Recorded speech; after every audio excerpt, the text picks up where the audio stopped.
அஸ்மா ரலியல்லாஹு கூப்பிட்டு நபி சொன்னாங்க, குர்பானி கொடுக்கணும்னு முடிவெடுத்துட்டா இன்னைக்கு நான் சொல்ல வேண்டிய கட்டாயம் இருக்கிறது.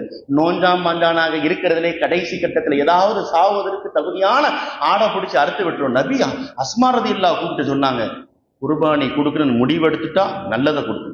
யாஸ்மா அன்ஃபிகி வலா தூசி ஃபயூசி அல்லாஹு அலைக். நீ கணக்கு போட்டு அல்லாஹ்வுக்கு கொடுக்கக்கூடிய விஷயத்தில் இது 1000 ரூபாய் கூட இருக்கிறத கொஞ்சம் கம்மியா பார்க்கலாமே, 500 ரூபாய் கம்மியா பார்க்கலாமே நினைச்சா நீ கணக்கு பார்த்தா அல்லாஹ்வும் கணக்கு பார்த்து விடுவான். நபி சொன்ன வார்த்தை அன்ஃபிகி, கணக்கு பார்க்காத. நம்ம துனியாவுக்காக கணக்கு பார்க்கறது கிடையாது. ட்ரெஸ் எடுக்கணுமா விசாலமா எடுக்கின்றோம், எங்கேயாவது வெளியூருக்கு போனோமா டூரிஸ்ட் பிளேஸுக்கு விசாலமாக போகின்றோம். குர்பானியுடைய விஷயத்தில் 1000-500க்கு பார்த்து விட்டு ரொம்ப மட்டமானதை வாங்கி விடுகிறோம். அஸ்மா நபி ரலியல்லாஹு பார்த்து நபி சொன்ன ஒரு வார்த்தை அன்ஃபிகி வலா தூசி ஃபயூசி அல்லாஹு அலைக. கணக்கு பார்க்காதே அஸ்மா, நல்ல உயர்ந்ததை வாங்கு, சிறந்ததை வாங்கு. ஏன் இது அல்லாஹ்வுக்காக கொடுக்கப்படுவதற்கின்ற தகுதியான ஒன்றாக இருக்கிறது. ஸல்லல்லாஹு அலைஹி வஸல்லம் சொன்ன ஒரு வார்த்தை என்ன தெரியுமா?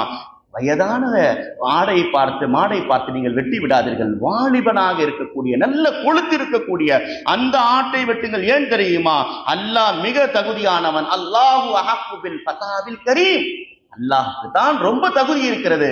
உலகில் நல்லதை கொடுக்கப்படுவதற்கு அல்லாஹ்வுக்கு தகுதியானவன் என்று சொல்லுகின்ற பொழுது நாம் சாதாரண மட்டமானதை வாங்கி குர்பானை கொடுத்து விடாதீர்கள் என்ற ஒரு செய்தியை நாம் இங்கே சொல்ல வேண்டியது இருக்கு. எனவே